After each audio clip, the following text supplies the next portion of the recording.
Père, nous venons humblement et respectueusement devant ta parole précieuse sainte écrite, et merci de ce que le puissant Saint-Esprit habite en nous.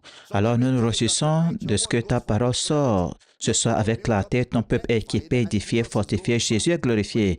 Nous déclarons que tout ce qui n'est pas planté par Dieu, ce soir est déraciné. Nous réprimandons la maladie, les malaises, nous réprimandons les infirmités et l'inconfort. Satan, retire ta main des biens de Dieu au nom de Jésus. Et nous nous réjouissons car ta parole va édifier ton peuple. Et à la fin de ce culte, nous en sortirons grandis. Au nom précieux de Jésus, et chaque croyant dit un puissant Amen. Gloire à Dieu. Gloire à Dieu. Alléluia. Levez la main dans le ciel, relâchons notre foi ensemble. Alors que nous disons ces mots, je suis né de Dieu. Je suis né de la parole. La parole de Dieu est ma nature. Je ne peine pas à mettre en pratique la parole. Je mets en pratique la parole naturellement. Alors aujourd'hui, je comprendrai la parole de sa grâce. Je serai édifié. À la fin de ce culte, je ne serai plus le même. Plus jamais le même. Au nom de Jésus, et chaque croyant dit un puissant Amen. Gloire à Dieu. Oh, je vous le dis, gloire à Dieu. Prenez votre écriture, votre Bible, veuillez vous asseoir avec votre être intelligent ce soir. Vivre et profiter du meilleur des deux mondes. Entendre la parole ce soir et j'aimerais commencer ce soir par une précision très importante que vous devez vous arrêter là où je m'arrête dans l'enseignement de ce soir. Ne me dévancez pas. Arrêtez-vous là où je m'arrête parce que vous savez, des fois, des gens qui ne sont pas membres de cette Église ont tendance à dire ce que je n'ai pas dit. Alors, assurez-vous de vous arrêter là où je m'arrête car c'est une série en cours. Je ne vais pas terminer l'enseignement aujourd'hui. Nous allons continuer dimanche au premier ou deuxième culte. Alors, là où je m'arrête, ça veut dire que je vais apporter des explications supplémentaires sur le sujet. Vous ne devez pas écouter un enseignement pour former des notes de sermon, mais écoutez un enseignement pour comprendre ce que la parole de Dieu nous communique. Alors, 1 Timothée 4, versets 7 et 8. 1 Timothée 4, versets 7 et 8. Repousse les contes profanes et absurdes. Exerce-toi à la piété. Verset 8. Car l'exercice corporel est utile à peu de choses, tandis que la piété est utile à tout, ayant la promesse de la vie présente et de celle qui est à venir. Alors dites avec moi tout. Il dit utile à tout. À tout. Ce mot tout se distingue. Il dit utile à tout. Alors, il parle de la piété et il est important de noter qu'il utilise très souvent ce terme dans ce contexte biblique. Et quelque part dans votre pensée, vous allez penser qu'il parle de la conduite. Mais dans 1 Timothée 3, verset 16, avant le chapitre 4, 1 Timothée 3, 16, et sans contredire, le mystère de la piété est grand. Celui qui a été manifesté en chair, justifié par l'Esprit, vu des anges, prêché aux gentils, cru dans le monde, élevé dans la gloire. Grand est le mystère de la piété. Et avant cela, vous avez aussi 1 Timothée 2, verset 2. 1 Timothée 2, verset 2. Pour les rois et tous ceux qui sont élevés en dignité, afin que nous menions une vie paisible et tranquille en toute piété et honnêteté. En toute piété et honnêteté. Regardez le verset 10 de 1 Timothée 2. Mais cela convient des femmes qui font profession de piété par de bonnes œuvres. Piété accompagnée de bonnes œuvres. Un autre mot grec là-bas, ici, il s'agit de bienséance. Les femmes qui se comportent bien, c'est la piété dans ce contexte-là. 1 Timothée 6, verset 3. 1 Timothée 6, verset 3. Si quelqu'un enseigne de fausses doctrines et ne s'attache pas aux saines paroles de notre Seigneur Jésus-Christ et à la doctrine qui est selon la piété. La doctrine selon la piété. Paul dit à Timothée des paroles saines. Que quelqu'un le dise avec moi, des paroles saines. Alors, la doctrine qui est selon la piété. 1 Timothée 6, à partir du verset 5. 1 Timothée 6, verset 5 à 9. Les vaines discussions d'hommes corrompus, d'entendement privés de la vérité et croyant que la piété est une source de gain. Verset suivant. C'est en effet une grande source de gain que la piété avec le contentement. La piété avec le contentement, une grande source de gain. Verset 7. Car nous n'avons rien apporté dans le monde, et il est évident que nous n'en pouvons rien emporter. Verset suivant. Si nous avons la nourriture et le vêtement, cela nous suffira. Verset 9. Mais ceux qui veulent s'enrichir dans le monde tombent dans la tentation, dans le piège et dans beaucoup de désirs insensés et pernicieux qui plongent les hommes dans la ruine, qui plongent les hommes dans la destruction et la perdition. Il suppose que la piété est une source de gain. Mais il parle de la piété avec le contentement. Alors le contentement sera le mode de vie, mais pas la piété. Le contentement sera le mode de vie. Alors, il dit la piété avec le contentement est une grande source de gain. 1 Timothée 6, 11 et 12. Pour toi, homme de Dieu, fuis ces choses et recherche la justice, la piété, la foi, la charité, la patience, la douceur. Verset 12. Combat le bon combat de la foi, saisis la vie éternelle à laquelle tu as été appelé et pour laquelle tu as fait une belle confession en présence d'un grand nombre de témoins. Regardez 2 Timothée 3, verset 15. 2 Timothée 3, 15. Dès ton enfance, tu connais les saintes lettres qui peuvent te rendre sage à salut par la foi qui est en Jésus-Christ. Verset 5 de Timothée 3. De Timothée 3, 5. Ayant l'apparence de la piété, mais reniant ce qui en fait la force. Éloigne-toi de ces hommes-là. On va passer maintenant à Tite 1, verset 1. Nous examinons le mot piété. Tite 1, 1. Paul, serviteur de Dieu et apôtre de Jésus-Christ, pour la foi des élus de Dieu et la connaissance de la vérité qui est selon la piété.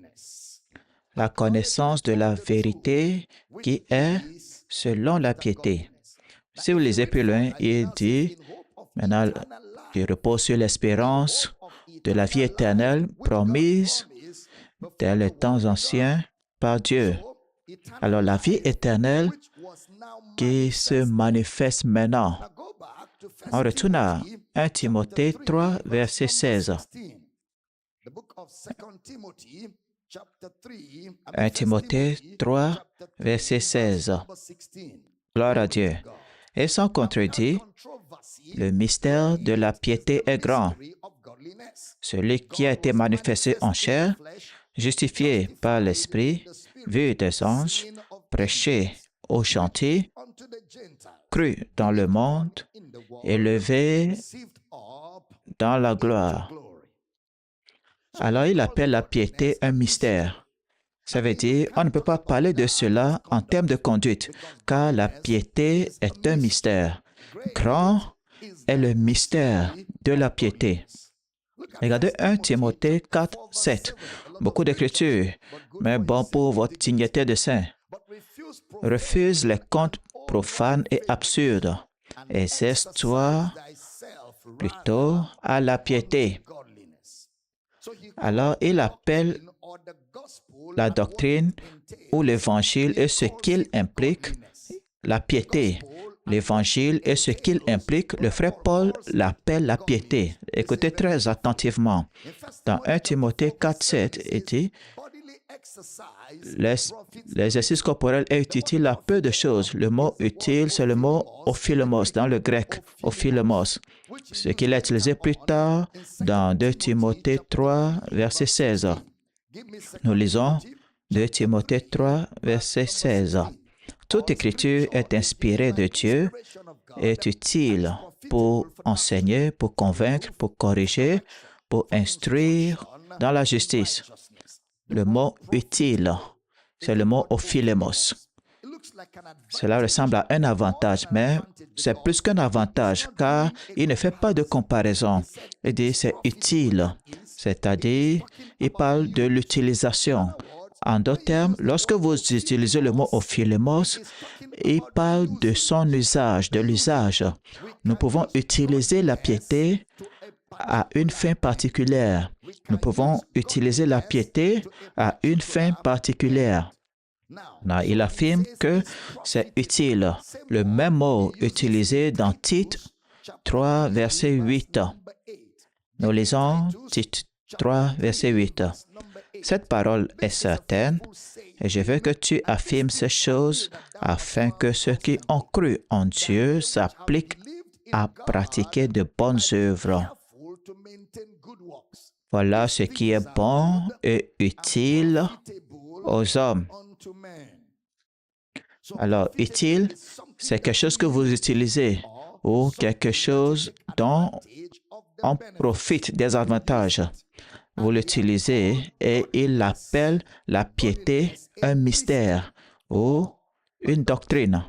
Dans Tite 3:8, encore une fois, nous lisons Tite 3:8. Cette parole est certaine et je veux que tu affirmes ces choses afin que ceux qui ont cru en Dieu s'appliquent à pratiquer de bonnes œuvres. Voilà ce qui est bon et utile aux hommes. En d'autres termes, cela peut être utilisé par les hommes.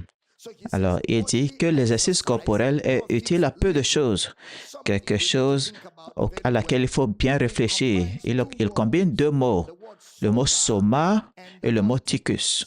Le mot soma et le mot tychus, où vous avez pneumaticus, les choses de l'esprit. Et il l'appelle somaticus. Soma, S-O-M-A-T-I-K-U-S, somaticus, les choses du corps, les choses du corps. Alors, il dit, exerce-toi plutôt à la piété. Et il utilise le mot exerce-toi qui est proche du mot gymnase. Gymnase. En fait, c'est gymnasia en grec. G-U-M-N-A-S-I-A, gymnasia. Lorsqu'il utilise cela, il dit de s'exercer à la piété. Ensuite, il dit l'exercice corporel est utile à peu de choses. Pourquoi a-t-il dit cela? Car, compte tenu du contexte, il dit que certaines personnes abandonneraient la foi. Et il parle de doctrine. Regardez 1 Timothée 4, verset 1. 1 Timothée 4, verset 1. Mais l'Esprit dit expressément que dans les derniers temps, quelques-uns abandonneront la foi pour s'attacher à des esprits séducteurs et à des doctrines de démons. Pour s'attacher à des esprits séducteurs et à des doctrines de démons. Verset 2 de ce chapitre. Par l'hypocrisie de faux docteurs portant la marque de la flétrissure dans leur propre conscience. Par l'hypocrisie de faux docteurs et ensuite il parle des esprits séducteurs, des esprits trompeurs, séduits, trompés. Regardez le verset 3 de 1 Timothée 4. Prescrivant de ne pas se marier. Notez, prescrivant de ne pas se marier et s'abstenir. Notez bien ces mots.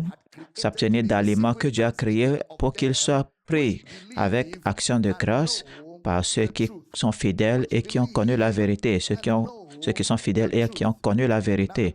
Le mot s'abstenir, le mot prescrivant, versets 4 à 6.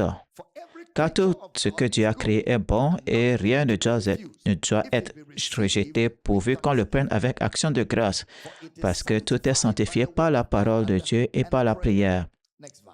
En exposant ces choses aux frères, tu seras un bon ministre de Jésus-Christ, nourri par des paroles de la foi et par la bonne doctrine que tu as exactement suivie. Maintenant, si vous observez, il a mis en garde aussi contre les vieilles fables, les fables de vieilles femmes, tout comme ce que nous avons lu sur les esprits séducteurs. Alors, l'exercice physique ou corporel sera quoi? L'exercice corporel, prêtez attention, c'est lorsque vous suivez ces enseignements, ces fables de vieilles femmes. Il ne parle pas d'aller à la salle de sport, mais il parle des fables de vieilles femmes qui interdisent le mariage et ainsi sur l'abstinence alimentaire. Il appelle toutes ces choses l'exercice corporel. Et il dit que cet exercice ne rapporte que peu de choses. C'est-à-dire, ils ne peuvent pas servir à grand-chose. L'exercice corporel est utile à peu de choses. Il appelle la piété un enseignement. La piété, un enseignement, une doctrine. Alors, l'exercice corporel est aussi un enseignement, tout comme la piété est aussi un enseignement. Il parle de la doctrine. Regardez Luc 3, verset 22. Prêtez attention. Luc 3, verset 22. Gloire à Dieu. Et le Saint-Esprit descendit sur lui sous une forme corporelle comme une colombe. Et une voix fit entendre du ciel ces paroles. Tu es mon Fils bien-aimé, en toi j'ai mis toute mon affection. Là où vous avez le mot somatikos, corporel.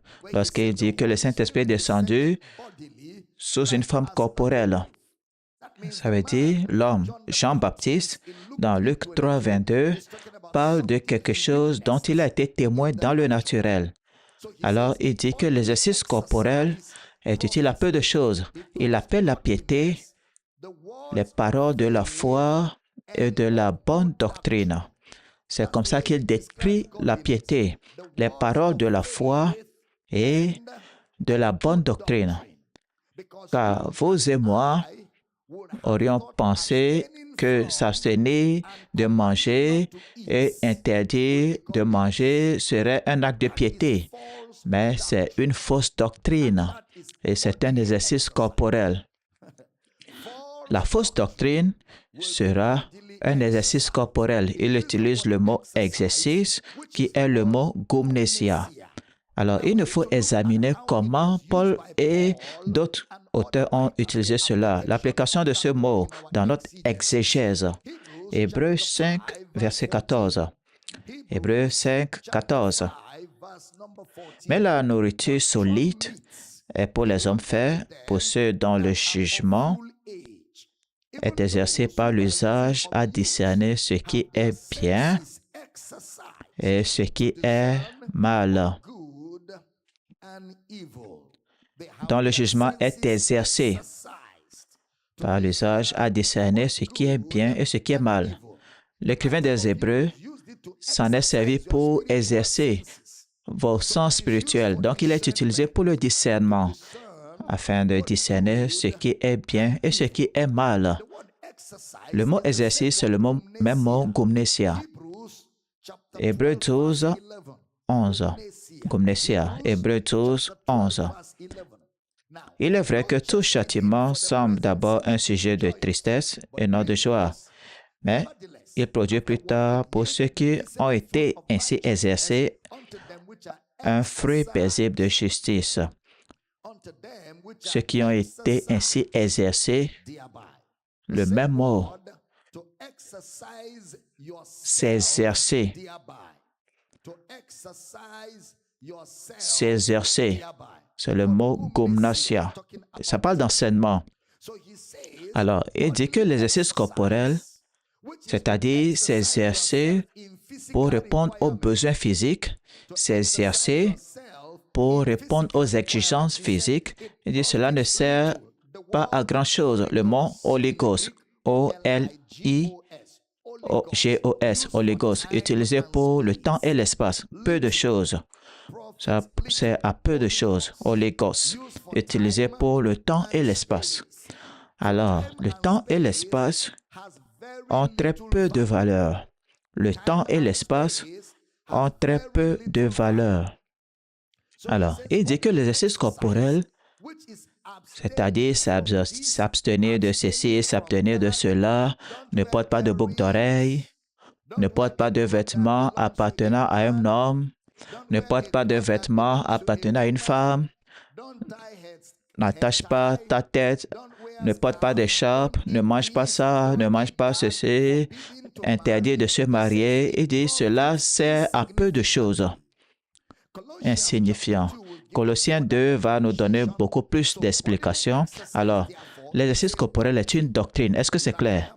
L'exercice corporel est un enseignement. C'est une doctrine. L'exercice corporel. Colossiens 2, verset 16. Colossiens 2, 16. Que personne donc ne vous juge au sujet du manger ou du boire, ou au sujet d'une fête, d'une nouvelle lune ou des sabbats. Le mot juge, c'est le mot juge là-bas. La nourriture et la boisson comprennent le corps et le sang de Jésus, ce qui est appelé dans la plupart des églises aujourd'hui la Sainte Communion. Que personne ne vous juge au sujet du manger ou du boire ou sur le fait de manger des gaufrettes et rabbins. Regardez le verset 17. C'était l'ombre des choses à venir, mais le corps est en Christ. C'était l'ombre.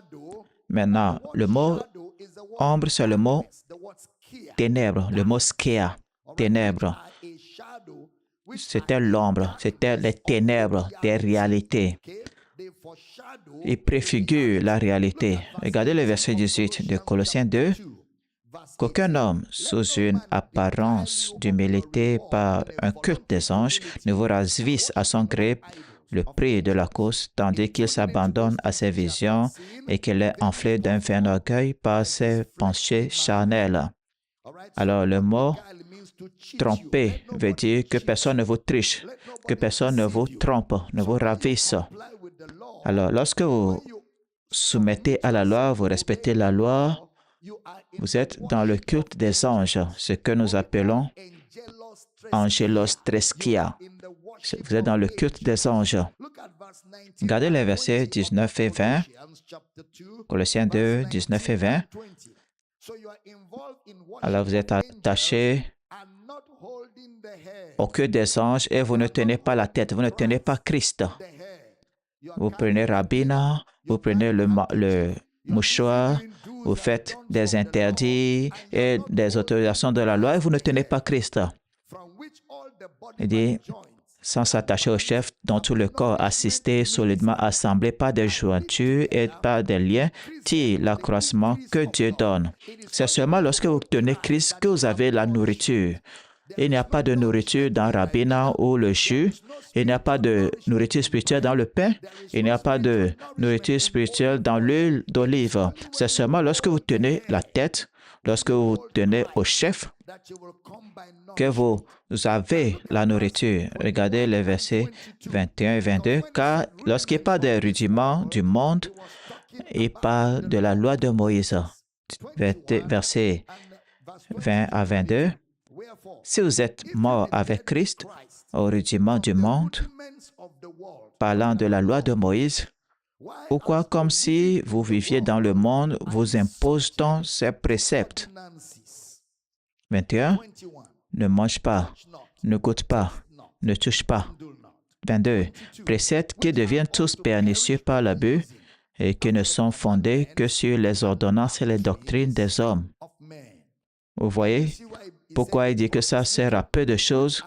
Cela périt avec l'usage. Cela périt avec l'usage. Lorsqu'on vous oint avec cette huile de Goya, quand un morceau de tissu le sue, c'est la fin. Cela se détériore à l'usage. Lorsque vous mangez le soi-disant pain et rabbinat, ce qu'on appelle la communion sainte, lorsque vous allez aux toilettes, cela sort. Donc ça se détériore à l'usage. Mais lorsque vous tenez au Christ, vous recevez une nourriture éternelle pour votre esprit.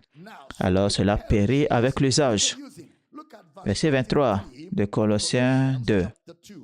Verset 23.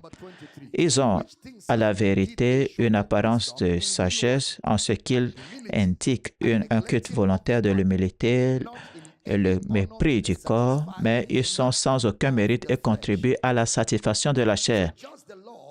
Donc, la loi ne rend personne parfaite. Et le frère Paul appelle la loi le légalisme. Le légalisme. Car des fois, les gens ne prêchent plus la loi, c'est juste une forme de légalisme. Une forme de légalisme.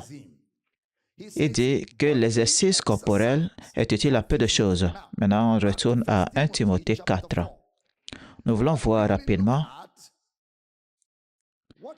quel genre d'écharpe vous devriez porter. S'habiller bien, ce n'est pas un enseignement biblique, n'est-ce pas? Docteur Gabriel, bien s'habiller, ce n'est pas un enseignement biblique. Bien s'habiller, c'est de la culture.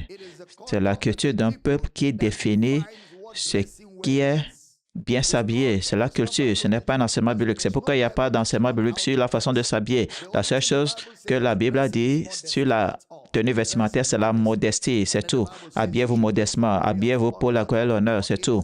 Mais c'est la culture d'un peuple qui définit ce que c'est qu'une tenue vestimentaire décente et indécente.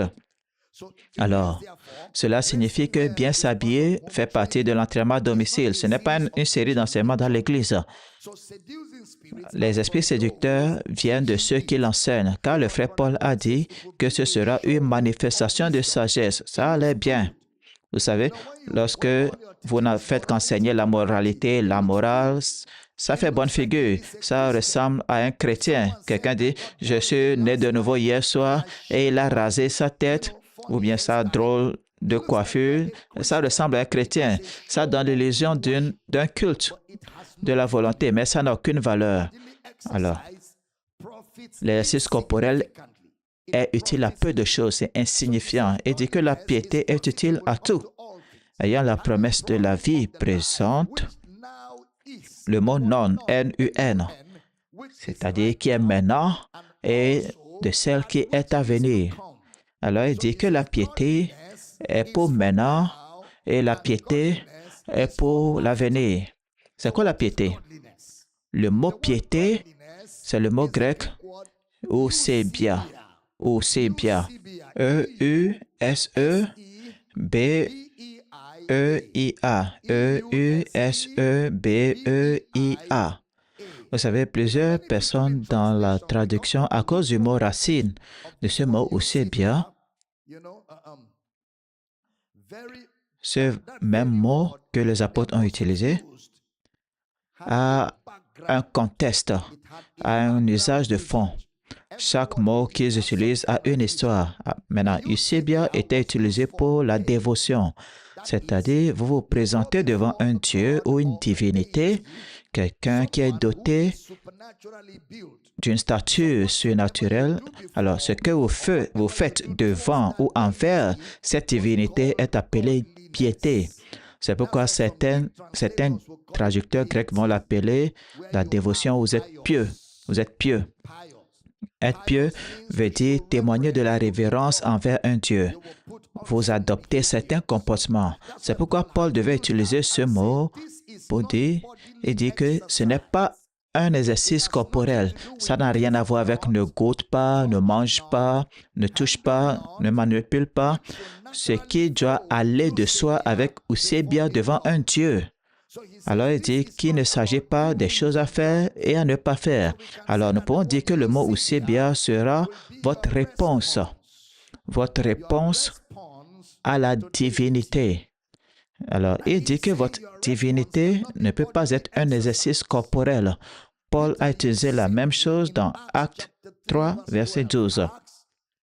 Acte 3, 12. Pierre, voyant cela, dit au peuple, « Hommes israélites, pourquoi vous étonnez-vous de cela? Pourquoi avez-vous les regards fixés sur nous, comme si ce n'était pas notre propre puissance ou pas notre piété que nous eussions fait marcher cet homme, par notre piété. » Alors, aussi bien faire référence au respect ou être dans l'admiration ou quelque chose que l'on fait à un Dieu. Quand cela est utilisé, il s'agissait essentiellement de quelqu'un qu'on ne voyait pas, aussi bien à avoir avec quelqu'un qu'on ne voit pas. Dans Acte 10, cela a été utilisé pour Corneille. Acte 10, 1, prêtez attention. Il y avait à Césarée un homme nommé Corneille, centenier dans la cohorte dite italienne. Verset 2. Cet homme était pieux. Cet homme était pieux et craignait Dieu avec toute sa maison. Il faisait beaucoup d'aumônes au peuple et priait Dieu continuellement. Il était un homme pieux. Regardez le verset 7. Acte 17. Dès que l'ange qui lui avait parlé fut parti, Corneille appela deux de ses serviteurs, un soldat pieux. Vous voyez cela, un homme pieux, un soldat pieux. C'est-à-dire, sa réponse envers Dieu était qu'il donnait des aumônes. Et vous et moi savons très bien que ce n'était pas le salut. Il n'avait pas répondu à l'Évangile, mais il est appelé un homme pieux. Encore plus, 2 Pierre 2, verset 9. 2 Pierre 2, verset 9. Le Seigneur s'est délivré de l'épreuve les hommes pieux et réservé les injustes pour être punis au jour du jugement. Les hommes pieux, le mot pieux là-bas, c'est celui qui est justifié par la foi. Celui qui est justifié par la foi. Alors, ce sera notre réponse. Alors, pouvons-nous avoir la même réaction que Corneille en tant que croyants? Non, nous n'avons pas à donner des aumônes pour nous qualifier. Nous marchons par la foi. Nous acceptons l'Évangile par la foi. On retourne à 1 Timothée 3,16. Nous voyons le meilleur des deux mondes. Vivre et profiter du meilleur des deux mondes. Et sans contredit, le mystère de la piété est grand. Dieu est celui qui a été manifesté en chair, justifié par l'Esprit, vu des anges, prêché aux gentils, cru dans le monde, élevé dans la gloire. Élevé dans la gloire. Alors, ne regardez pas la version King James. Le mot contredit là-bas, c'est le mot homologia.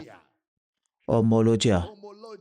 Là où nous avons confession, c'est en fait homologia menos. Homologia menos. Qu'est-ce qu'il dit? Il dit, notre confession commune est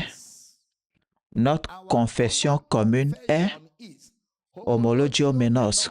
H-O-H-O-M-O-L-O-G-E-O-U-M-E-N-O-S. Homologio menos. C'est-à-dire, voici notre confession commune. Vous voyez, la version Louis II s'est dit, sans contredit, mais l'original dit, voici notre confession commune. C'est-à-dire, voici ce que nous avons communément accepté, notre foi commune. Notre confession commune est, c'est-à-dire, voici l'Évangile. Notre confession commune, ce que nous affirmons tous et ce que nous admettons tous. Grand est le mystère de la piété. Maintenant, chaque fois que Paul parle de mystère, à quoi fait-il référence à partir de ce que nous avons enseigné?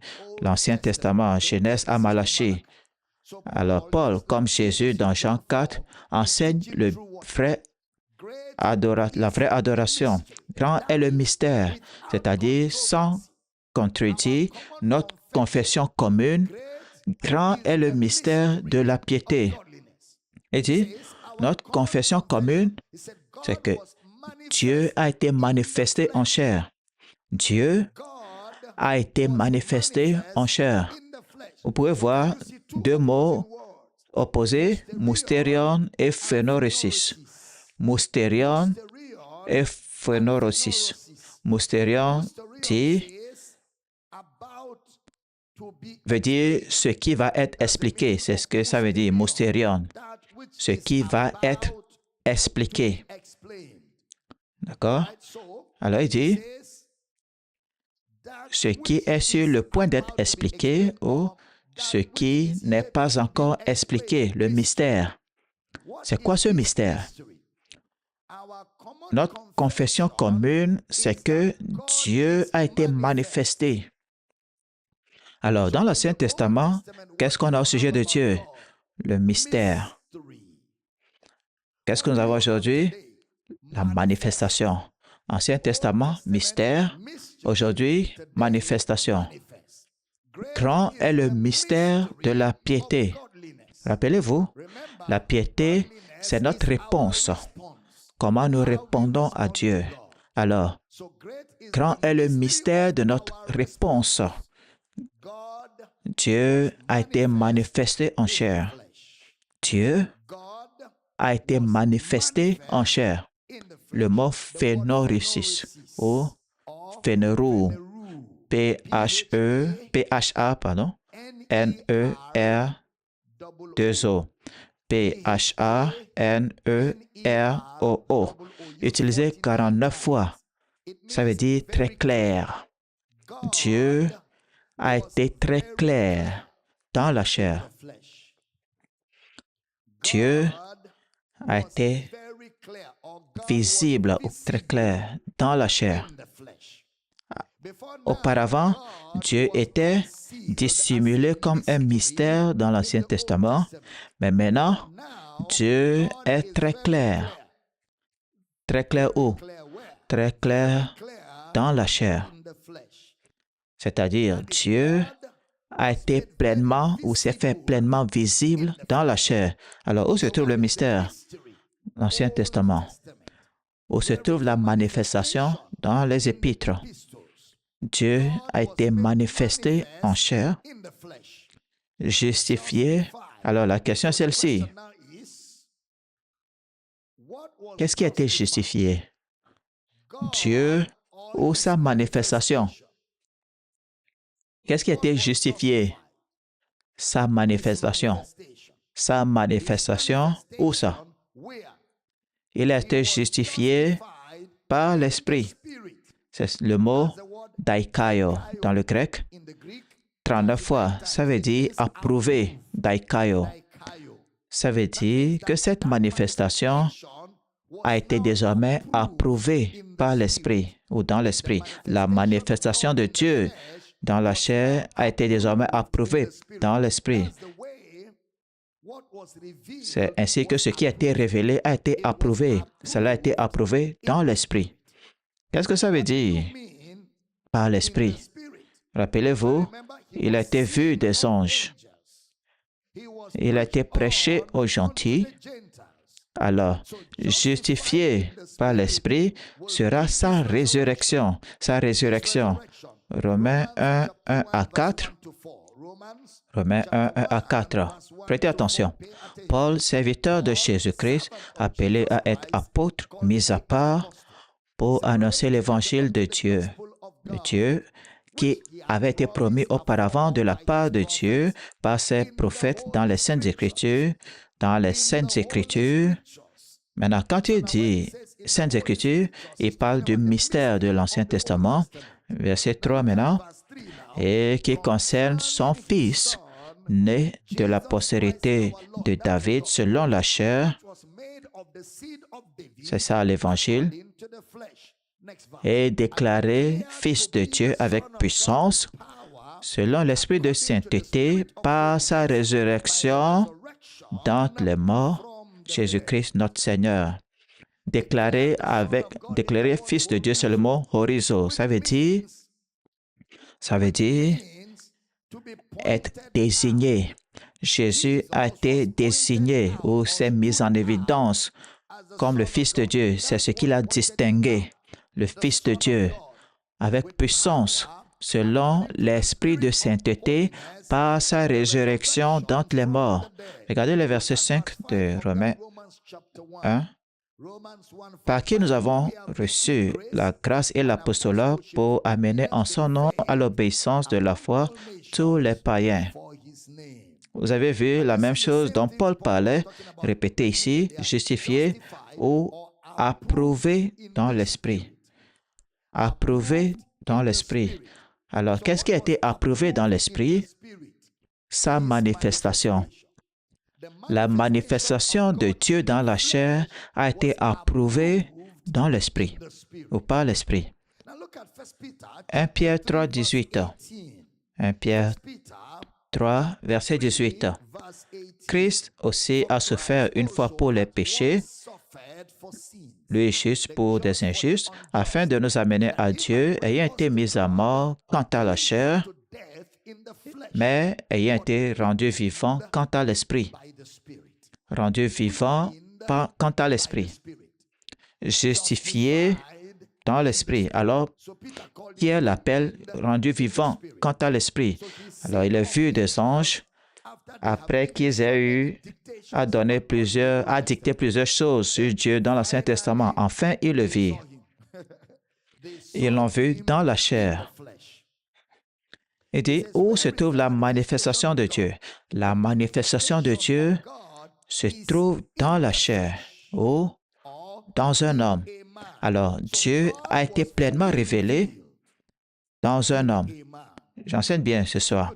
Dieu a été pleinement révélé en un homme. Alors, cette manifestation complète a été maintenant approuvée par l'Esprit. Comment? Par la résurrection des morts. Cette pleine manifestation de Dieu en l'homme était désormais approuvée par l'Esprit en ce que Dieu l'a ressuscité d'entre les morts. Rappelez-vous, nous avons établi que grand est le mystère de notre réponse. Alors il dit, prêchez aux gentils le mot kérusso, aux ethnies, aux ethnos, crus dans le monde, élevé dans la gloire. Question. Qui a été reçu dans la gloire? Ça ne peut pas être celui qui a été justifié. C'est celui qui a cru. Celui qui a cru est celui-là qui sera reçu, élevé dans la gloire. Alors, quiconque croit a été reçu. Et on va examiner cela très attentivement car c'est fondamental. Quelle a été la réponse à la manifestation de Dieu? Les anges l'ont vu. Qu'avons-nous fait? Nous avons reçu le message et cru. Les anges ont vu, nous croyons. Alors, quelle est notre réponse à la manifestation? Lorsque nous avons vu Dieu en l'homme, nous avons cru au message. Et lorsque nous avons cru, nous avons été reçus dans la gloire. Nous qui avons cru avons été reçus dans la gloire. Alors, Paul enseigne une théologie centrée sur le Christ. Le frère Paul enseigne une théologie centrée sur le Christ à Timothée, ici dans ce contexte. Notre réponse à Dieu, donc, se trouve en Christ. Notre réponse à Dieu se trouve en Christ. Vous pouvez voir pourquoi l'exercice corporel n'a aucun sens, car notre réponse à Dieu se trouve en Christ qui est manifesté dans la chair. Notre réponse à Dieu se trouve en Christ manifesté dans la chair. Alors voici l'homme. À quel moment avons-nous cru? Lorsqu'il fut justifié, lorsqu'il fut confirmé dans l'Esprit, voici l'Évangile. Est-ce cela l'Évangile? Christ ressuscité des morts? Oui. L'Évangile, c'est Christ ressuscité des morts. Et nous avons cru. Et l'homme, dans sa résurrection, est notre réponse. Nous croyons en cet homme qui est ressuscité des morts et telle est notre réponse. Alors, Paul, encore une fois, comme il le fait dans ses lettres, réduit au silence la loi. Cela sert à peu de choses. Cela sert à peu de choses, insignifiant. Jean 14, je vais répéter quelque chose. Est-ce que vous êtes pieux? Oui. Avez-vous la piété? Oui. Qu'y a-t-il de pieux à votre sujet? La piété, c'est votre réponse. Quelle est votre réponse qui vous rend pieux? Vous avez cru. Votre réponse qui vous a rendu pieux, c'est que vous avez cru. C'est pourquoi il dit, ceux qui disent que la piété est une source de gain, la piété est une source de gain, la piété, ce n'est pas, ou le gain n'est pas la conduite, car il parle ici d'un enseignement. C'est pourquoi il appelle ici la parole de la foi et la bonne doctrine. 1 Timothée 4.6, prêtez attention. 1 Timothée 4.6. En exposant ces choses aux frères, ce sera un bon ministre de Jésus-Christ, nourri par des paroles de la foi et de la bonne doctrine que tu as exactement suivi. La bonne doctrine. Jean 14, verset 2. Prêtez attention.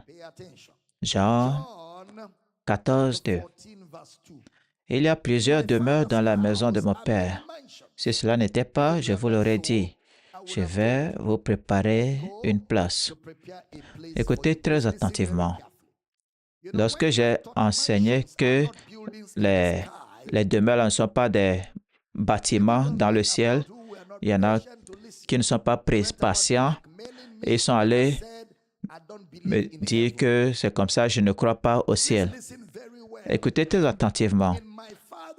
Dans la maison de mon Père, c'est le mot oikia, O-I-K-I-A. Ça veut dire la maisonnée de mon Père. Il ne s'agit pas du bâtiment de mon Père ou d'un projet de construction quelque part, non. Dans la maisonnée de mon Père, la famille de mon Père. Éphésiens 2, 18, 19. Voyons ce que ça veut dire, la maison, la famille du Père. Éphésiens 2, 18 et 19. Car par lui, nous avons les uns et les autres accès auprès du Père dans un même esprit. Ainsi donc, vous n'êtes plus des étrangers, ni des gens du dehors, mais vous êtes concitoyens des saints, gens de la maison de Dieu. Alors nous avons accès au Père. Qu'y a-t-il au sujet du Père? Qu'y a-t-il au sujet du Père? Quel est l'accès que nous avons auprès du Père? Nous sommes maintenant membres de la famille de Dieu. Alors l'accès que nous avons par l'Esprit, c'est que maintenant nous sommes la famille de Dieu. Alors quand Jésus disait dans la maison de mon Père, c'est-à-dire dans la famille de mon Père, il fait référence aux demeures dans la famille de mon Père. Pour comprendre davantage, dans le même contexte, Jean 14, verset 22, 23, Jean 14, 22 et 23. Jude, non pas l'Iscariote, lui dit, « Seigneur, d'où viens-tu que tu te feras connaître à nous et non au monde? » Jésus lui répondit, « Si quelqu'un m'aime, il gardera ma parole, et mon Père l'aimera. Nous viendrons à lui et nous ferons notre demeure chez lui. » Nous viendrons à lui. Nous viendrons à lui. Ne ratez pas cela. Nous viendrons à lui. Alors, comment est-ce que vous pensez que c'est vous qui allez? Jésus dit, nous viendrons à lui. Mais plusieurs pensent que c'est eux qui vont y aller. Nous viendrons à lui et nous ferons notre demeure chez lui, notre demeure, notre habitation. Alors, nous ne sommes pas censés aller à la demeure est censée venir vers nous. Mais comment est-ce que cela viendra? On va y aller doucement. Jean 14, 2 et 3. Jean 14, 2 et 3. Il y a plusieurs demeures dans la maison de mon Père. Si cela n'était pas, je vous l'aurais dit. Je vais vous préparer une place. Verset 3. Et lorsque je m'en serai allé et que je vous aurai préparé une place, je reviendrai et je vous prendrai avec moi, afin que là où je suis, vous y soyez aussi. Dans votre tête, lorsque vous entendez lieu, vous pensez à chaise, pièce, endroit. Mais il dit, je reviendrai. Quand? Quand je serai allé, je vous aurai préparé une place. Je reviendrai. Où est-ce que je suis en train de préparer une place? Dans la famille de mon Père. Je m'en vais vous préparer une place. Je reviendrai. Vous n'irez pas ou vous ne viendrez pas à moi, je viendrai à vous. Regardez combien de fois il dit qu'il viendra. Regardez le verset 18 de Jean 14. Jean 14, 18. Je ne vous laisserai pas orphelins, je viendrai à vous. Je viendrai à vous. Ça n'a rien à voir avec le concept de l'enlèvement, car il vous a déjà dit qu'il y a un autre consolateur, Allos Parakletos. Donc, la venue, c'est la venue du consolateur. Je viendrai à vous. Alors, qu'est-ce qui se passe lorsqu'il vient? Jean 14, 16, 18. Et moi, je prierai le Père, il vous donnera un autre consolateur, afin qu'il demeure éternellement avec vous. Verset 18. Je ne vous laisserai pas orphelins, je viendrai à vous. 17. L'Esprit de vérité que le monde ne peut voir, le monde ne peut recevoir parce qu'il ne le voit point et ne le connaît point. Mais vous, vous le connaissez, car il demeure avec vous et il sera en vous. Il a supprimé la question du lieu. Regardez le verset 19. Gloire à Dieu. Encore un peu de temps, et le monde ne me verra plus, mais vous, vous me verrez, car je vis, et vous vivrez aussi. Il a ôté l'emplacement, le lieu. Il dit, le monde ne peut pas me voir, il ne me connaît pas, mais vous, vous me voyez. Et parce que je vis, vous vivrez aussi, afin que là où je suis, vous y soyez aussi. Verset 20 de Jean 14. En ce jour-là, vous connaîtrez que je suis en mon Père et que vous êtes en moi et que moi je suis en vous. En ce jour-là, en. Alors, quand il dit l'Esprit de vérité, c'est quoi la vérité? Je reviendrai, je vous prendrai avec moi afin que là où je suis, vous y soyez aussi. Alors, l'esprit de cette réalité, en d'autres termes, vous trouverez cette réalité d'être là où je suis et moi en vous dans l'esprit. Cette réalité sera retrouvée dans l'esprit.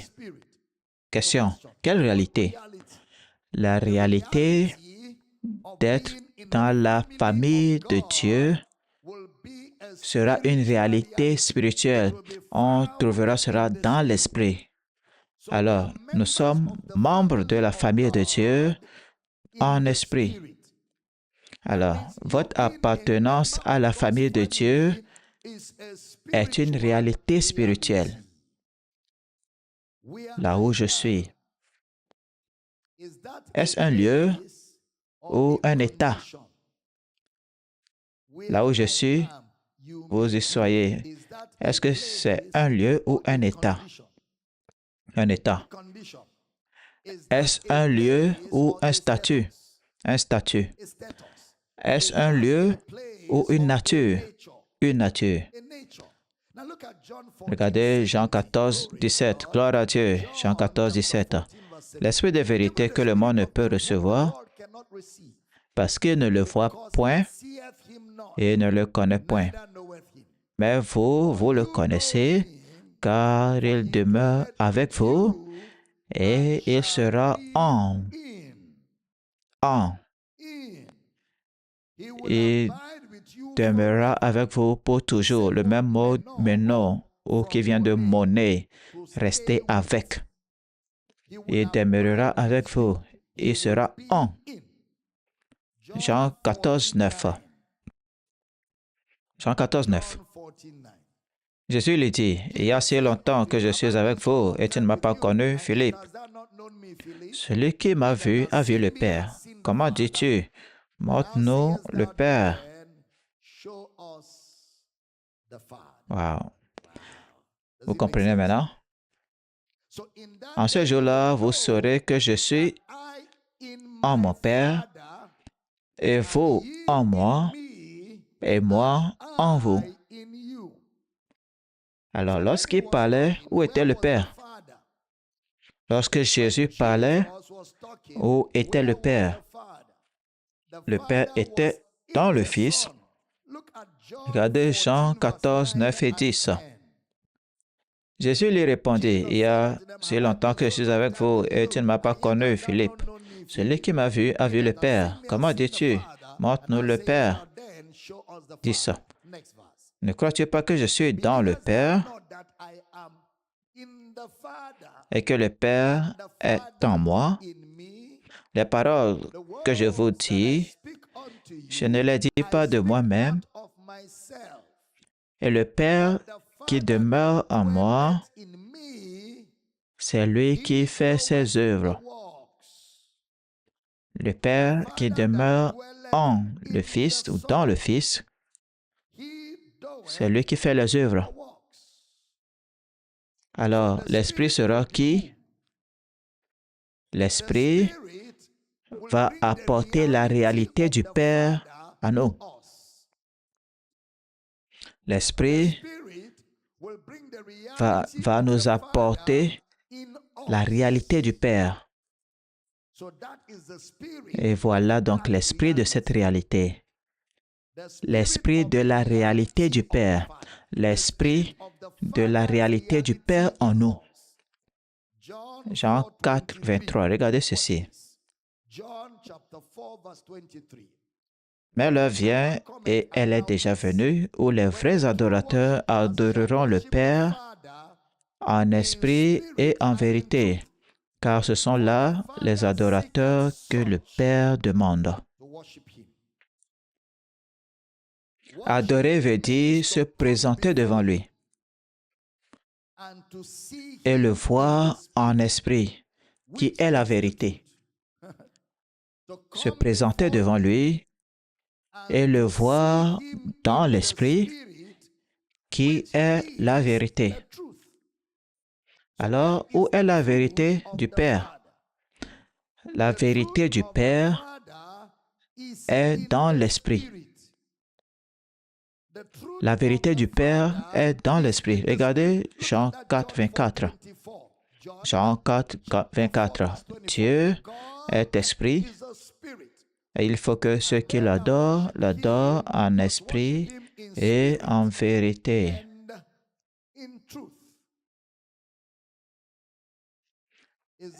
Est-il possible d'avoir l'esprit de l'esprit?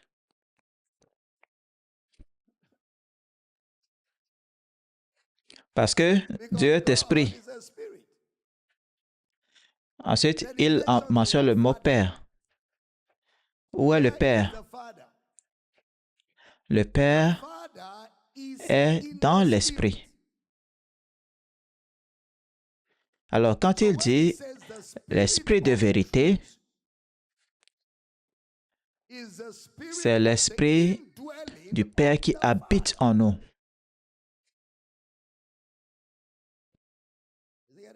Est-ce que c'est clair? L'esprit de vérité demeurera avec vous pour toujours. Encore. 1 Timothée 3,16. Dieu a été manifesté en un homme. Il a été justifié par l'Esprit. Question. Avez-vous l'Esprit? Hein? Oui. L'Esprit du Père ou l'Esprit de Dieu est-il une autre entité de votre esprit? Non. Pourquoi? Dieu est esprit. Dieu est esprit. Jean 1, 18. Regardez ce que Jésus dit. Jean 1, 18. Oh, gloire. Personne n'a jamais vu Dieu. Le Fils unique qui est dans le sein du Père est celui qui l'a fait connaître, qui est dans le kolpos, K-O-L-P-O-S, dans le sein. Ça veut dire utiliser votre main pour tenir quelqu'un, le serrer contre votre poitrine. Ça veut dire que Jésus est vu avec le Père. Jésus est vu avec le Père. Restez avec moi, restez avec moi, restez avec moi. Prêtez attention. Jean 3, 13. Personne n'est monté au ciel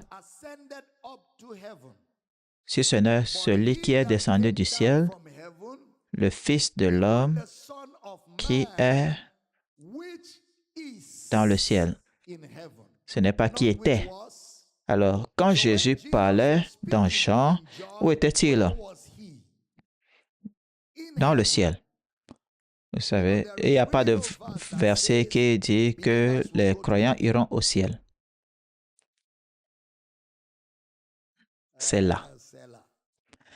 Il n'y a pas de verset dans la Bible qui disent que les croyants iront au ciel. C'est juste notre pensée que nous avons introduite dans la Bible. Il dit que le Fils de l'homme, qui est où? Dans le ciel. Est-ce que vous croyez à sa parole? Alors, où se trouve le Fils de l'homme? Dans le ciel. Où était Christ? Dans le Père. Où était le Père? En Christ. Alors, où était Jésus? Dans le ciel.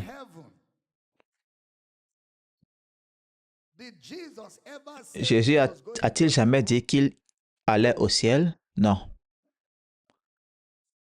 Jésus n'a jamais dit nulle part dans la Bible qu'il allait au ciel. Nulle part. Ou quand il dit « je vais vous préparer une place », il n'a pas dit que je vais au ciel.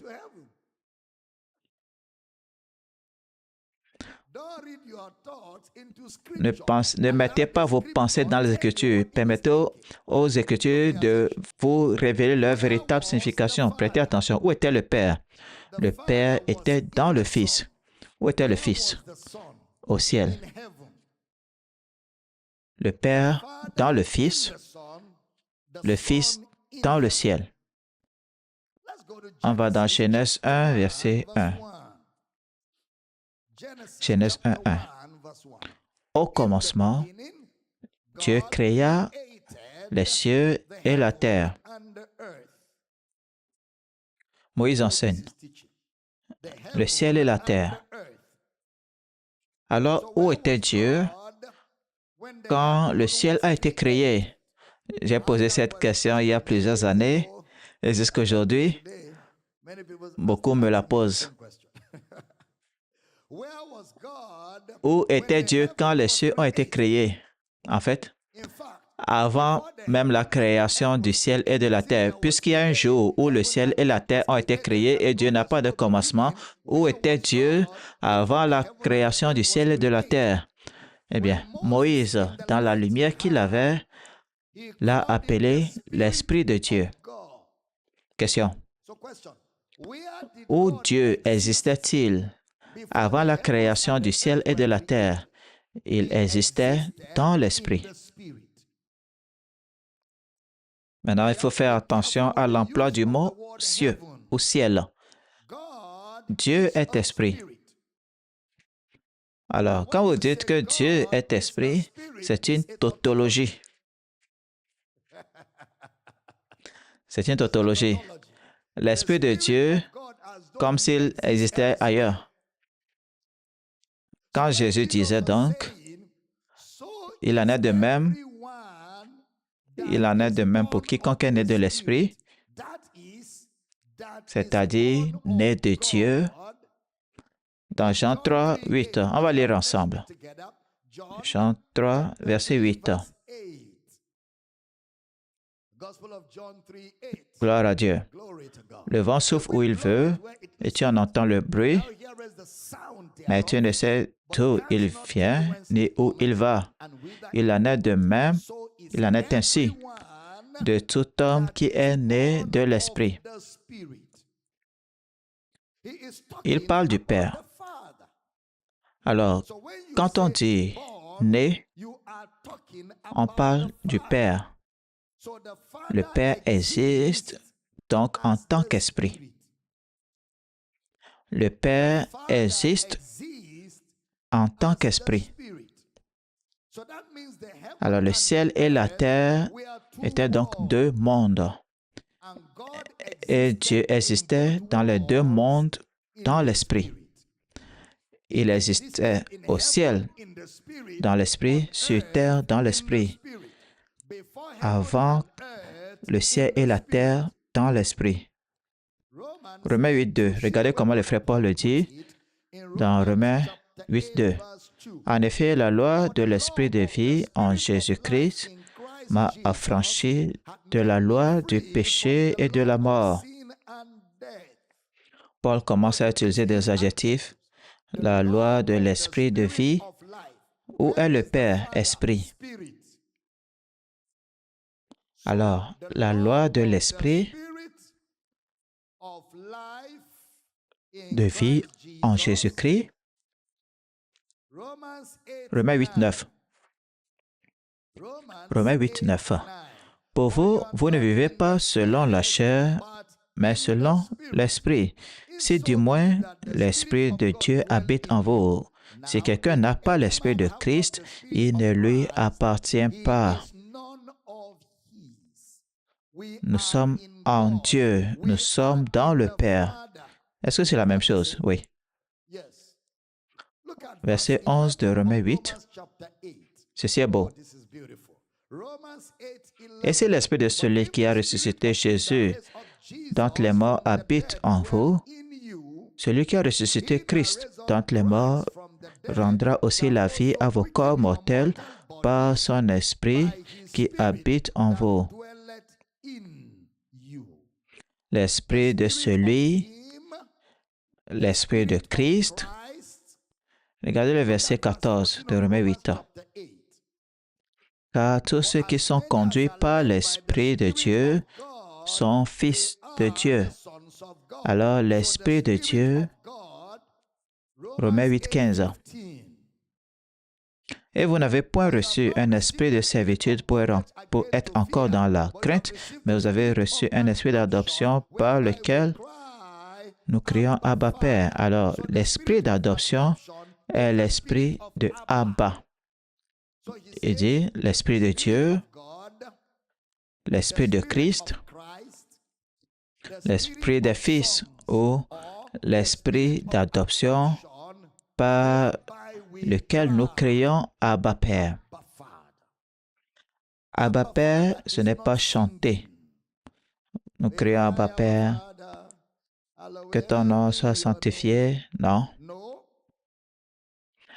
Abba Père, c'est la présence. C'est l'esprit des fils. L'esprit des fils, c'est l'esprit du Père. L'esprit des fils, c'est l'esprit du Père. Encore une fois, Où se trouve la maison? La maison, la maisonnée se trouve en Christ. 2 Corinthiens 5, 19. 2 Corinthiens 5, 19. Car Dieu était en Christ. Dieu était où? En Christ. Il était où? Dieu en Christ. Réconciliant le monde avec lui-même, n'imputant point aux hommes leurs offenses, et il a mis en nous la parole de la réconciliation.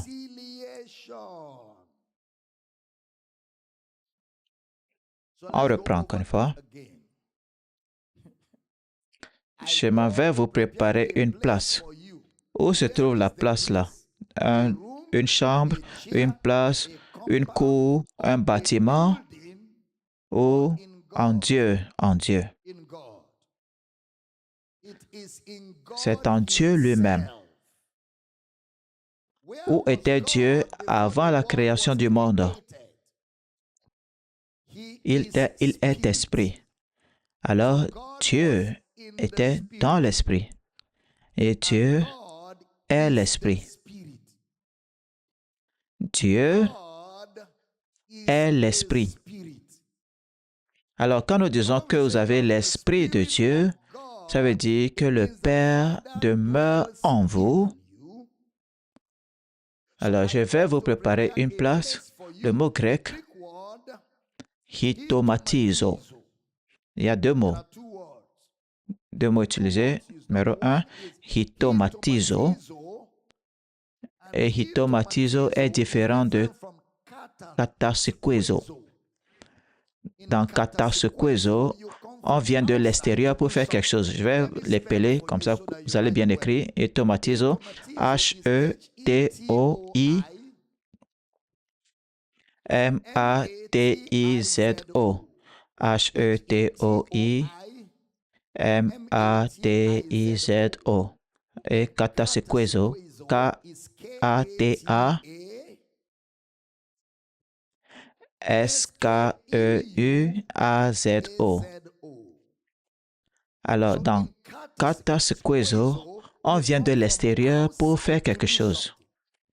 Dans hitomatizo, vous créez de la place. C'est-à-dire, la place est déjà là et vous la trouvez. Il n'y a pas d'effort extérieur. C'est-à-dire que la place vous est offerte. Cela vous est disponible. Quelle est la disponibilité de cette place? Il vous donnera un autre consolateur afin qu'il demeure avec vous pour toujours. Allos, un autre du même genre. Alors, parle-t-il d'un lieu ou d'un état?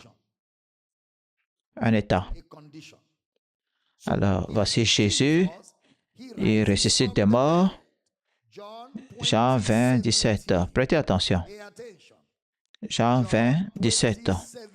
Jésus lui dit, ne me touche pas, car je ne suis pas encore monté vers mon Père, mais va trouver mes frères et dis-leur que je monte vers mon Père et votre Père, vers mon Dieu et votre Dieu. Historiquement, il est revenu le même jour.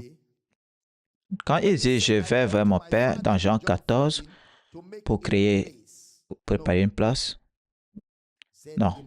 Il dit « Dans la maison de mon Père, il y a plusieurs demeures. » Il n'a pas dit qu'il y aura plusieurs demeures, mais il a dit « Dans la maison de mon Père, il y a. » Ce n'est pas que je vais les construire. Il y a déjà des demeures.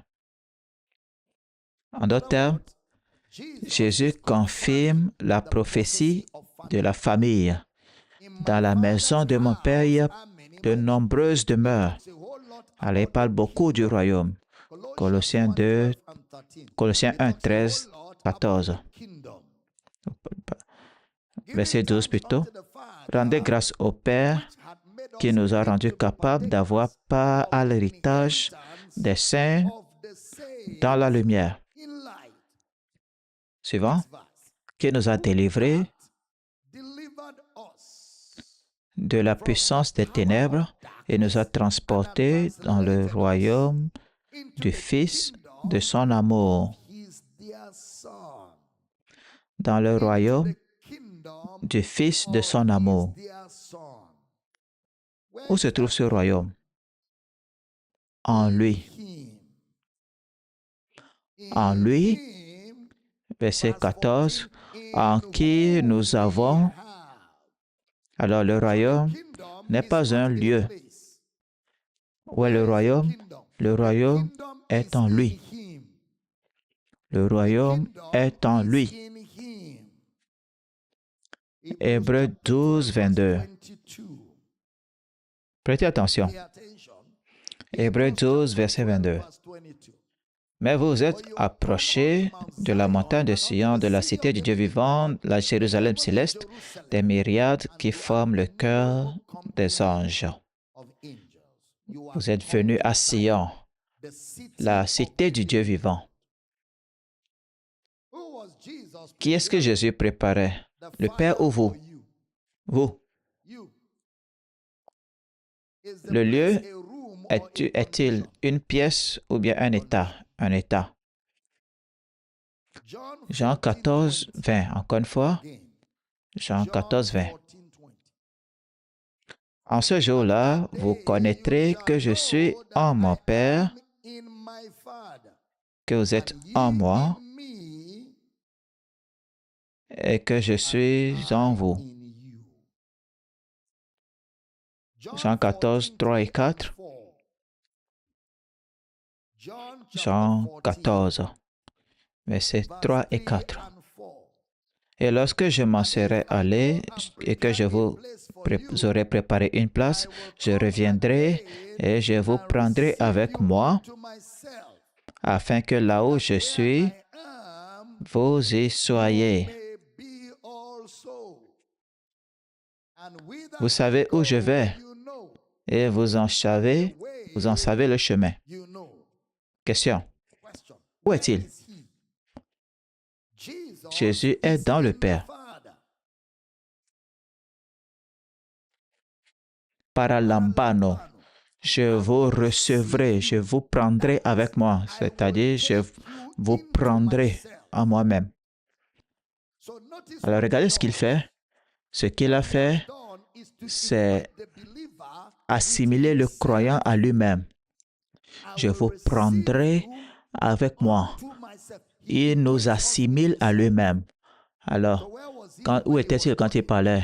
Il était dans le Père. Alors, quand il dit, là où je suis, je vous prendrai avec moi-même, deux choses. Je suis en vous, vous êtes en moi. Retenons. Dans l'Ancien Testament, la Genèse, Dieu existait où? Il avait une maison? Hein? Il n'avait pas de maison?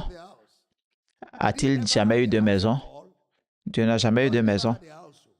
Le temple de Salomon, il n'a jamais vécu là-bas. Le temple de Moïse, il n'a jamais vécu là-bas. Car Dieu est esprit. Il ne vit pas dans des bâtiments physiques faits de main d'hommes. Jésus dit, vous n'avez pas à aller à une montagne. Question.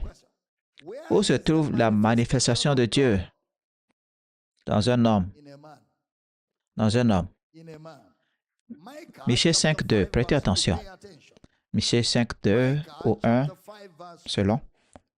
Et toi, Bethléem Ephrata, petite entre les milliers de Juda, de toi sortira pour moi celui qui dominera sur Israël et dont l'origine remonte aux temps anciens, au jour de l'éternité. Ça parle de Jésus dans la prophétie. Maintenant, la demeure et la maison, allons-nous vers la maison ou bien elles viennent à nous? Elles viennent à nous. Alors, si ça vient, qui sera préparé? Qui sera prêt? Nous serons préparés. Alors, la maison, ce n'est pas vous qui allez vers elle, mais elle vient à nous. Donc, Michée 5.2 dit, Il dit dans l'origine, ça parle de contexte. Donc, il reconnaît Jésus comme ayant une origine dans l'éternité. Jésus est venu dans la chair, il est mort, il est ressuscité et il est revenu. Mais comment est-il revenu? Jean 14, 20. Prêtez attention. Jean 14, 20. En ce jour-là, vous connaîtrez que je suis en mon Père et que vous êtes en moi et que je suis en vous. Sommes-nous en Christ? Oui. Est-il en nous? Oui. Alors il est revenu. D'accord? Il est revenu. Il est venu dans la chair et nous avons cru et nous l'avons reçu dans l'esprit de cette réalité. Vous n'avez pas entendu. Il est venu dans la chair et nous croyons en lui et nous l'avons reçu dans l'esprit de cette réalité. Dans cette venue, nous sommes dans le Père et le Père est en nous. Rappelez-vous, il a dit que le Père ou Dieu, l'Esprit existait dans deux mondes. Il existait au ciel et il existait sur terre en tant qu'Esprit. La terre et le ciel. Hébreux 9. Hébreux 9. Ce n'est pas possible de dire que le croyant meurt et va au ciel. Ça n'a aucun sens, car il n'y a pas d'enseignement là-dessus. Que le croyant est mort et va au ciel. Il n'y a pas de tel enseignement dans la Bible. Hébreux 9, 26. Hébreux 9, 26. Autrement, il aurait fallu qu'il souffrît plusieurs fois depuis la création du monde, tandis que maintenant, à la fin des siècles, il a apparu une seule fois pour abolir le péché par son sacrifice. Verset 28, 29. Hébreux 28, Hébreux 9, 28. Alors de même, Christ, qui s'est offert une seule fois pour porter les péchés de plusieurs, apparaîtra sans péché une seconde fois à ceux qui l'attendent pour le salut. En effet, la loi possède une nombre de bonnes choses à venir. Il est apparu pour ôter le péché, d'accord? Et il est apparu à la résurrection pour habiter, pour vivre en nous. Hébreux 3, 4. Hébreux 3, 4. Chaque maison est construite par quelqu'un, mais celui qui a construit toutes choses, c'est Dieu. 6. Hébreux 3, 6. Mais Christ l'est comme fils sur sa maison, et sa maison, c'est nous, pourvu que nous retenions jusqu'à la fin la ferme confiance et l'espérance dont nous nous glorifions. 7. C'est pourquoi, selon ce que dit le Saint-Esprit aujourd'hui, si vous entendez sa voix, c'est nous. Nous sommes sa maison. Sa maison, c'est nous. Hébreux 9, 1 à 10. La première alliance avait aussi des ordonnances relatives au culte et le sanctuaire terrestre. Prêtez attention, un tabernacle fut en effet construit dans la première partie, appelé le lieu saint, était le chandelier, la table, le pain de proposition. Derrière le second voile se trouvait la partie du tabernacle appelée le Saint des Saints, renfermant l'autel d'or pour les parfums, l'arche de l'Alliance entièrement recouverte d'or. Il y avait dans l'arche un vase d'or contenant la manne, la verge d'Aaron qui avait fleuri les tables de l'Alliance. Au-dessus de l'arche étaient les chérubins de la gloire couvrant de leur ombre le propitiatoire. Ce n'est pas le moment d'en parler en détail là-dessus. Et ces choses étant ainsi disposées, les sacrificateurs qui font le service entrent en tout temps dans la première partie du tabernacle. Et dans la seconde, le souverain sacrificateur seul entre une fois par an, non sans y porter du sang qu'il offre pour lui-même et pour les péchés du peuple. Le Saint-Esprit montrait par là que le chemin du lieu très saint n'était pas encore manifesté, tandis que le premier tabernacle subsistait.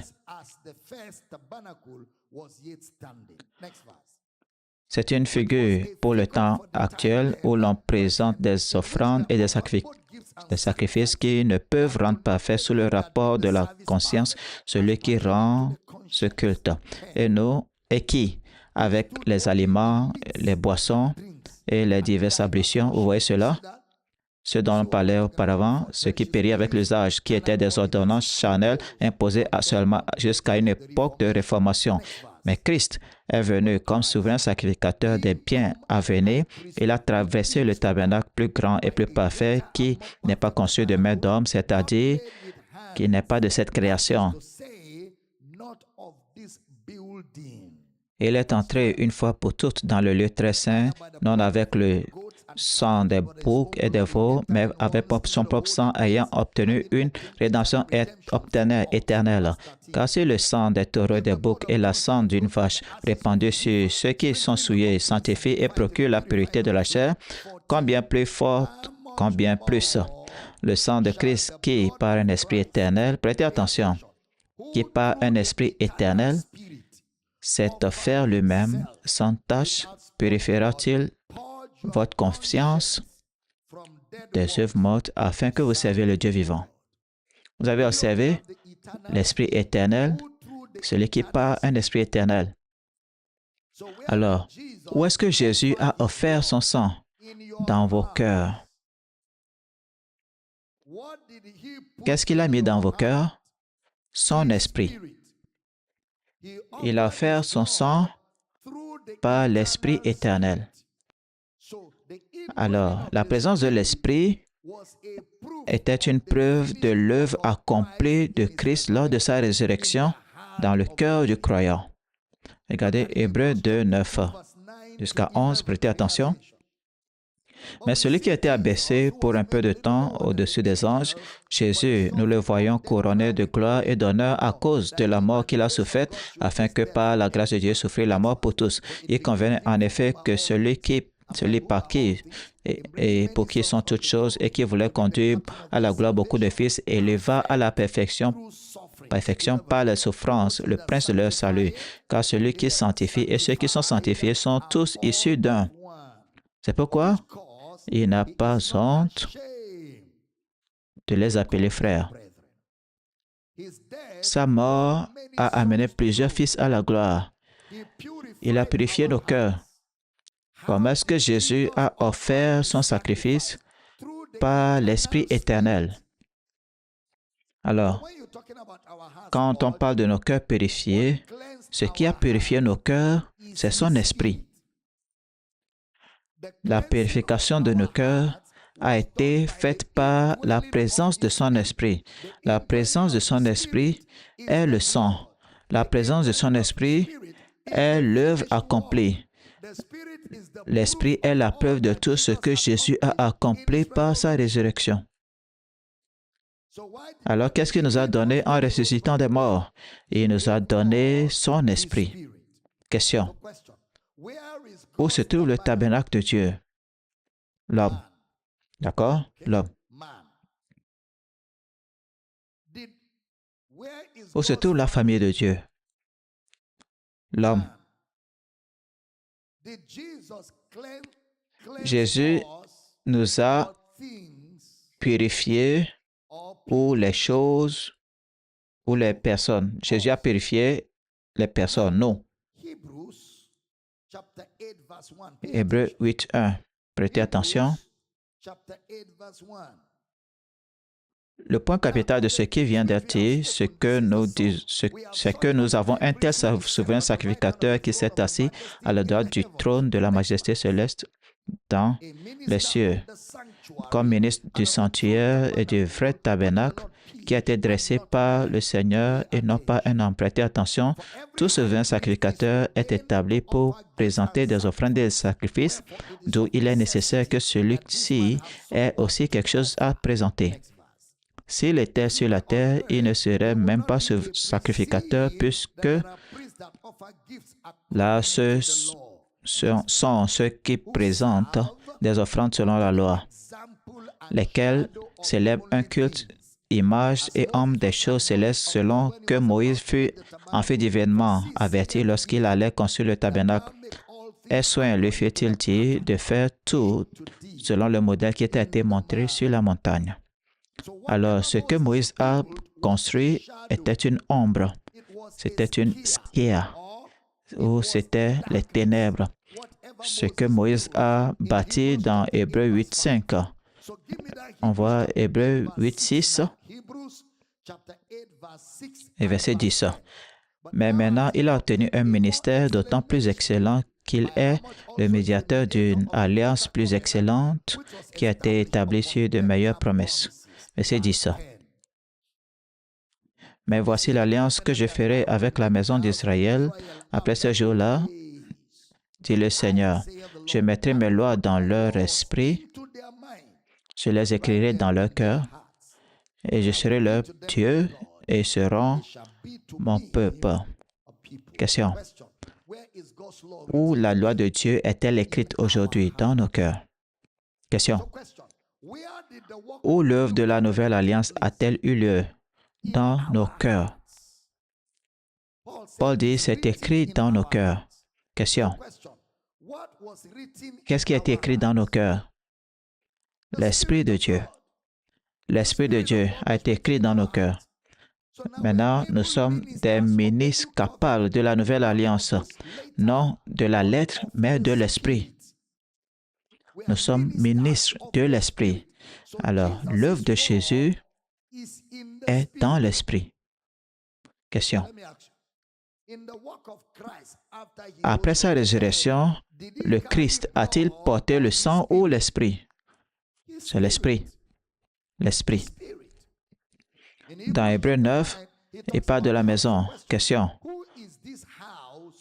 Qui est cette maison où Dieu habite? Qui est cette maison? Vous êtes la maison. On reprend. Qu'est-ce que Jésus a offert? Le sang ou bien l'Esprit? L'Esprit. Où était cette offrande? Sur une planète ou dans nos cœurs? Dans nos cœurs. Où est la preuve qu'il l'a fait? Hein? Dans sa mort, il a porté nos péchés. Par sa résurrection, il est venu habiter en nous. Alors, dans l'Ancien Testament, lorsque Dieu promettait un temple, de quel temple s'agissait-il? Un bâtiment ou des hommes? Des hommes, gloire à Dieu. Alors, si Jésus doit accomplir son œuvre dans le vrai tabernacle, ce sera dans un bâtiment ou bien dans un homme, dans les hommes. 2 Corinthiens 6, 16. Gloire à Dieu, je vous le dis. Quel rapport y a-t-il entre le temple de Dieu et les idoles? Car nous sommes le temple du Dieu vivant. Comme Dieu l'a dit, j'habiterai et je marcherai au milieu d'eux. Je serai leur Dieu et ils seront mon peuple. Verset suivant. C'est pourquoi sortez du milieu d'eux et séparez-vous, dit le Seigneur. Ne touchez pas ce qui est impur et je vous accueillerai. Question. Au moment où un homme naît de nouveau, où est-ce qu'il se retrouve? Il se retrouve au ciel. Et quand un homme naît de nouveau, le ciel entre en lui. Il entre au ciel, le ciel entre en lui. C'est pourquoi la prédication du ciel à la fin, là, c'est une arnaque. Ce n'est pas le ciel à la fin, le paradis à la fin, non. C'est au début. Le croyant parvient au ciel au moment du salut et il demeure pour toujours. Il reste là-bas pour toujours. Il ne quitte pas ce lieu-là. Son corps sera changé, mais il reste là où il est. C'est pourquoi l'Esprit sera domicilié dans le croyant pour toujours. Pour toujours. Donc, il n'y a rien de tel que le ciel, le paradis, enfin. Le paradis, c'est au début. C'est là où le croyant parvient au moment du salut, où reçoit Christ. Le ciel entre en lui, il entre au ciel. La Bible dit que vous êtes assis ensemble avec Christ dans les lieux célestes, dans les célestes. Si le ciel est dans votre pensée, là où se trouve le Père et le Fils, ce n'est pas le ciel où nous allons, c'est le ciel qui est venu à nous. Gloire à Dieu. Le ciel qui est venu à nous, ou qui vient en nous. Il dit le Fils de l'homme qui est au ciel. Le Fils de l'homme qui est dans le ciel. Il leur dit de prêcher le royaume de Dieu est arrivé. Le croyant vit aujourd'hui dans la réalité céleste. Alors, quand Jésus a dit que le royaume est arrivé, est-ce qu'il plaisantait? Non, il ne plaisantait pas. Question. Le ciel est-il venu à nous lors de la nouvelle naissance? Oui. Pourquoi est-ce que vous pensez que nous irons là-bas, au paradis? Nous allons dans quel ciel? Quelle écriture dit que lorsque les croyants meurent, ils vont au ciel? Cherchez n'importe lequel et montrez-le-moi. Écoutez bien. Rien ne va changer chez vous. Vous allez rester comme ça pour toujours. La seule chose qui va changer, c'est votre corps. Tout le reste va rester ainsi pour toujours. Il vous appelle le temple. Il vous appelle le temple. Alors vous pensez que Jésus est allé offrir son sang quelque part? Non. Son sang a été offert en l'homme, qui est le temple de Dieu. Vous êtes le temple. Alors Jésus a offert son sang, qui est son esprit, dans le croyant. Le croyant aujourd'hui a la présence de l'Esprit de Dieu. Il a la présence de l'Esprit de Dieu. Question. Qu'est-ce qui a fait de nous le temple de Dieu? La résurrection de Christ. Question. Qui habite en nous aujourd'hui? Le Père. Le Père demeure en nous aujourd'hui. Aujourd'hui, nous avons la présence du Père en nous par son esprit. Le Père demeure en nous aujourd'hui par son esprit.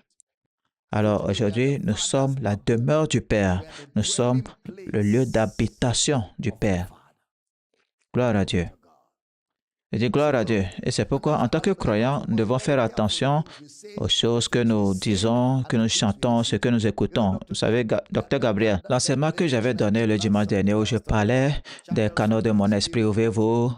En matière de doctrine, on ne recule pas avant d'avoir terminé la mission. Quelqu'un m'a envoyé un email et contestait ma position. Comment est-ce que je peux dire que canaux de mon esprit, ouvrez-vous, ce n'est pas scripturaire, que la Bible dit de son sein jailliront des fleuves d'eau vive. Oh mon Dieu, je vous l'ai dit, si vous essayez de protéger des fantasmes d'emphasme, vous aurez l'air beaucoup plus stupide.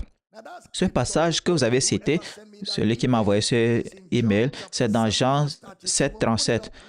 Mettez cela rapidement, je vais répondre, comme ça, les gens vont profiter de cela. Le dernier jour, le grand jour de la fête, Jésus se tenant debout s'écria, « Si quelqu'un a soif, qu'il vienne à moi et qu'il boive. Celui qui croit en moi, comme l'Écriture dit, des fleuves d'eau vive couleront de son sein. » Verset suivant, il dit cela de l'Esprit que devaient recevoir ceux qui croiraient en lui. Car l'Esprit n'était pas encore, parce que Jésus n'avait pas encore été glorifié. Alors, les fleuves d'eau vive, c'est un symbole de l'Esprit.